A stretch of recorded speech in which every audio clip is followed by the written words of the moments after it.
qu'on arrête cette économie de guerre à la con et qu'on arrête de piller la France et de nous dire qu'on va s'appauvrir et qu'on va tout perdre. On a besoin d'hôpitaux, on a besoin de policiers, on a besoin de profs dans les écoles, on n'a pas besoin de canons. Moi, je suis d'accord pour payer plus d'impôts, mais pas pour acheter des canons, parce que les canons, ça a juste une particularité, c'est que ça tue les gens. Il va arrêter de mettre sa cravate noire, de venir à la télé, nous gonfler avec une pseudo-guerre uniquement parce qu'il a une ambition européenne et qu'il a bien compris que pour fédérer une Europe dont personne ne veut aujourd'hui, l'Europe de la paix, l'Europe de la croissance, elle est où? Personne n'en veut. Ursula, personne n'en veut, qui décide qu'on va envoyer 800 milliards pour une pseudo-guerre. Moi, ce que je vous propose, d'abord, c'est un petit bilan psychiatrique à tous, parce que je crois sincèrement qu'il y en a besoin, parce que vous voyez des Russes de partout, vous voyez des chars russes de partout, alors qu'il n'y a rien. Moi, en venant aux Grandes Gueules, je m'attendais à voir des chars russes, j'en ai pas vu. Je suis désolé, on est en paix, les Russes ne nous menacent pas. Arrêtez de dire que Poutine ne respecte pas les accords, parce qu'on est mal barré quand on n'a pas respecté les accords de Minsk, on est mal barré,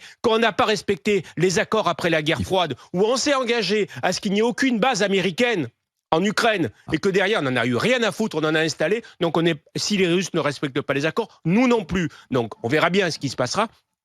Mais arrêtez, la guerre, c'est la fin du monde.